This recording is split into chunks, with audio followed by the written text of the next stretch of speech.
Pues ya tenemos la pegatina. Acordaros siempre de mirar bien que esté vuestro nombre bien escrito, la placa del vehículo que esté bien, que por un detalle de estos luego no te cubre el seguro. Es un seguro que cuesta $34 de Belice, o sea que cuesta $17 estadounidenses. Cubre simplemente a terceros. Te entregan esta pegatina. Y esta pegatina hay que ponerla dentro del espejo, igual que en Guatemala básicamente. Ahí está, perfecto.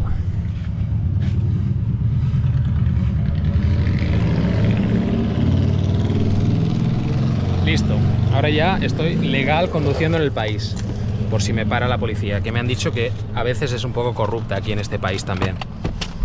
Bueno, siguiente paso. Ir a buscar una tarjeta SIM. Qué día más bonito. Decir que uno siempre tendría que viajar con seguro.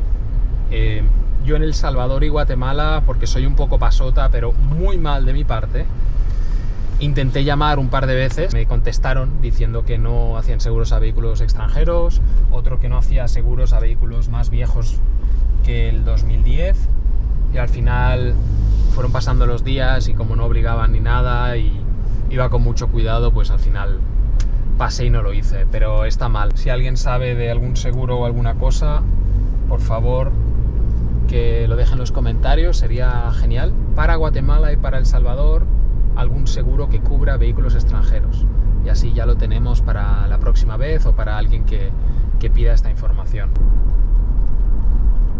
San Ignacio es el primer destino, la primera ciudad turística que hay cuando cruzas la frontera con Guatemala. Está más o menos a 15 kilómetros de la entrada al país. Y desde ahí salen muchos tours, tanto a lugares arqueológicos como también a lugares que tienen que ver con ríos. Pues por ejemplo tienes actividades como canyoning, tienes actividades como tubing, que son los donuts estos que uno se sube encima y baja por el río. Tienes cuevas, hay cascadas, hay pozas. Bueno, me dirijo a comer a un sitio local, aunque creo que es un poco turístico.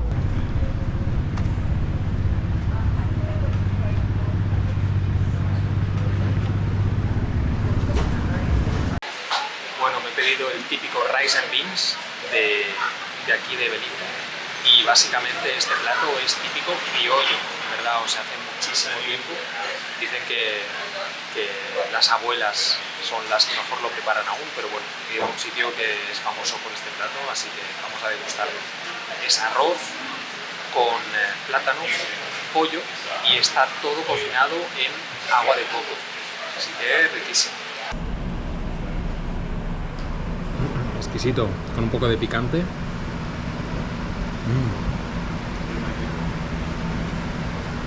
Riquísimo. Con esta leche de coco hace que esté muy blando, muy jugoso. Bueno, esto está muchísimo mejor que ayer por la noche. Ya no queda agua, básicamente. No sé cómo lo han hecho, pero la situación está muchísimo mejor. Me alegro mucho por la gente aquí. Y a ver si mañana puedo acercarme al mercado, que parece que es una de las atracciones más buenas que tiene San Ignacio. Pero este es el lugar donde ayer estaba todo inundado.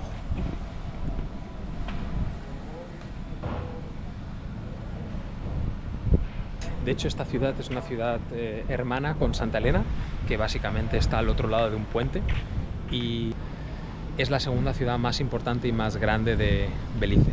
Esto sirve como centro económico para esta parte de Belice, que el distrito se llama Cayo, que en la lengua indígena significa isla, porque antiguamente esto, bueno, como ha pasado ahora, ¿no?, se inundaba y había como un pueblo dentro de lo que parecía una isla unido por un puente de madera. Eso ya quedó totalmente destruido y en ese lugar pues se construyó San Ignacio y Santa Elena. Esta zona ayer no podíamos verla.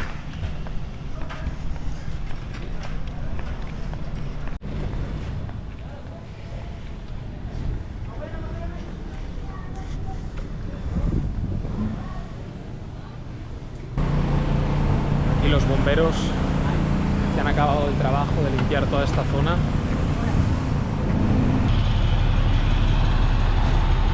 Vaya camión de bomberos más guapo que tienen aquí en Belice. Y como estamos en época de lluvias, el mercado de San Ignacio lo pasan durante esta época de lluvias a un campo de básquet municipal que hay aquí. Y este mercado está abierto todos los días, aunque el día fuerte es el sábado, parece ser. Hoy es martes, pero bueno, como no voy a quedarme hasta el sábado, pues quería echar una miradita, como siempre. Hello, all good, and you? Bless. Yeah. Sobre todo mercado de frutas, mucha fruta y verdura.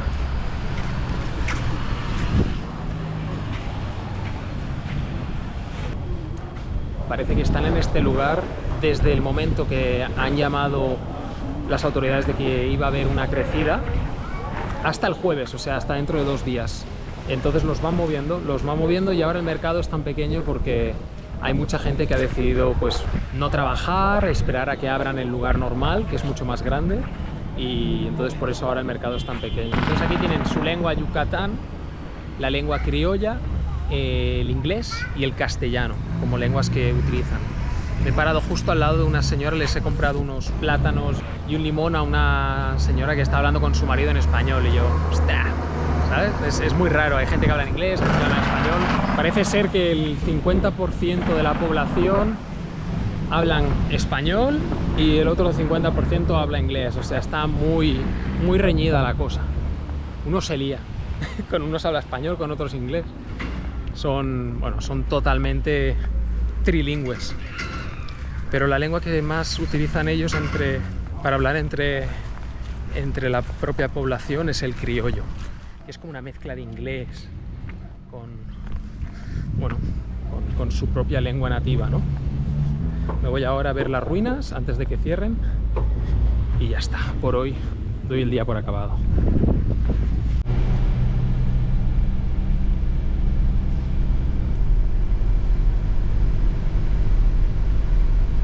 Ahí está el hostal donde me estoy quedando. Y ahora voy a ir a las ruinas. A ver las ruinas, a ver qué es. Esto es como una zona residencial.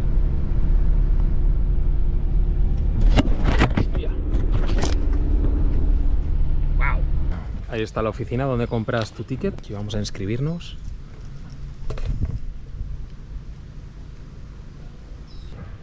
Esto está lleno de halcones.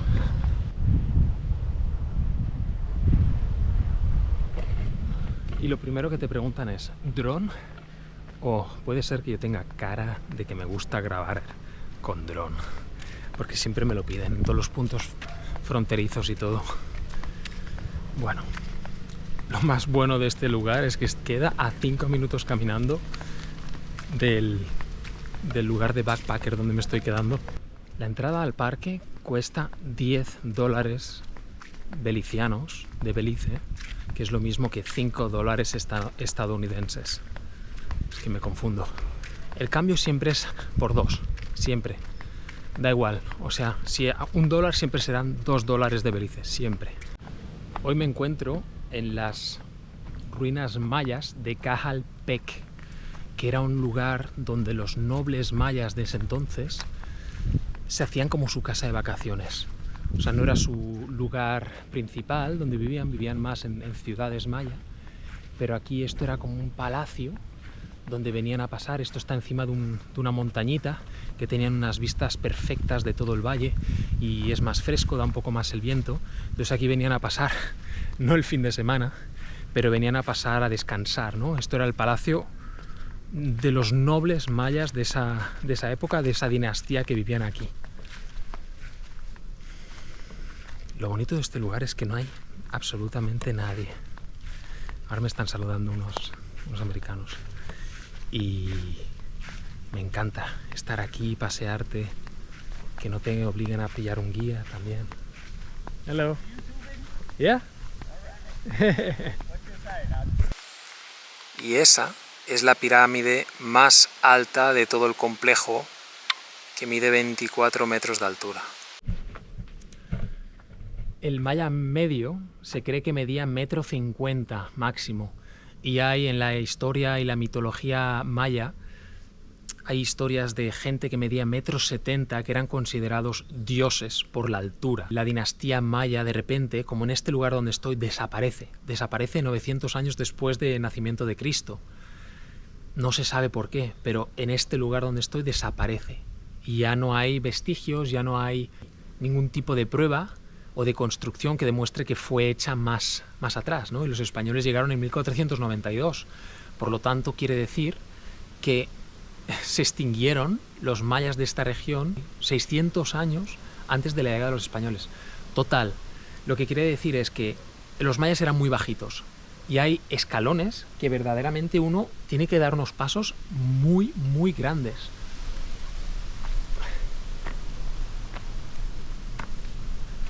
Entonces esto era un ejercicio de steps increíble para la gente de ese entonces.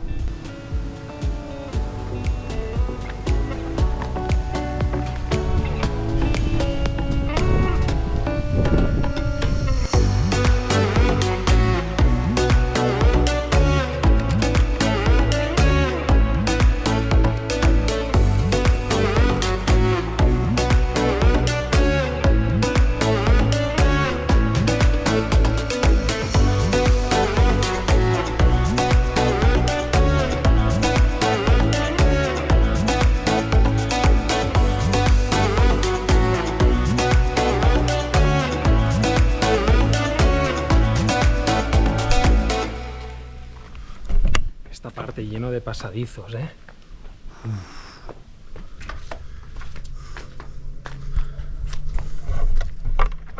Esto es una de las ruinas más antiguas que se han encontrado en Belice. Datan de hasta 1200 años antes de Cristo. La excavación arqueológica en este lugar empezaron en 1988 y duraron 12 años hasta el año 2000, donde se acabó la financiación y se pararon. Y se descubrió pues una gran parte de este lugar, ¿no? Pues por ejemplo, muchas veces lo que vemos es que no se acabó de hacer la reconstrucción y acabar de hacer toda la excavación, pero por ejemplo la parte superior pues han dejado los árboles, han dejado toda la tierra y todas las cosas que había. Está menos bien reconstruido, pero es más salvaje.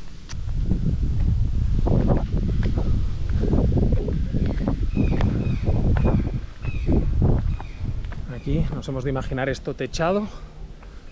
Y esta es la dimensión, aquí se puede apreciar bastante bien la dimensión que tienen estos cuadraditos, ¿no? Todos con sus salidas. Las salidas bastante amplias, ¿eh? Para no pelearse a la hora de salir con la esposa. ¿Quién sale antes, eh? Los dos. No, supongo que era para tener más luz. Los escalones altos. Creo que en los años 80 también, cuando fue restaurada esta construcción, las restauraciones se hacían un poco más a lo bestia, con cemento, con hormigón, porque luego ves otros lugares que los han restaurado pues hace menos tiempo y se ve mucho más natural. En esta zona podemos ver lo que era la roca primaria, sin restaurar.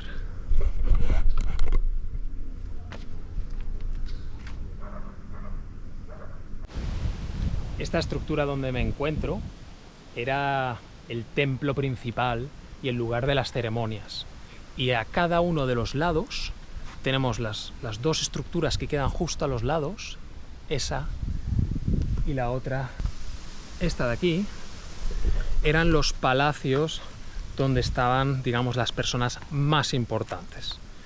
Y luego todos los otros pasadizos y comunas generales que hemos visto, que están muy bien y hay diferentes niveles y demuestran mucho cómo vivían los mayas, ¿no? En diferentes niveles, pequeñas habitaciones, pequeñas plazas para encontrarse. Ahí también vivían los nobles, pero digamos una clase por debajo de los mega jefes de este lugar de vacaciones tan bonito. Y esto es todo. He dado la vuelta entera ya a las ruinas. Son pequeñas, pero bueno, para darse un paseíto por la tarde, aparte con el día que nos ha hecho hoy en Belice, ha sido genial. Así que lo recomiendo, sin duda, sin gente, porque eso también es un puntazo muy muy positivo. Poder ir por donde quieras, por todos los huecos. No pone símbolos de que no te puedes subir a ningún lado, así que pues te puedes subir por donde veas que no te vas a caer y te vas a pegar un leñazo, porque si te caes tal vez no hay nadie que te pueda escuchar, así que esa es otra. Y nada, disfrutar mucho estas ruinas. Venga, un abrazo.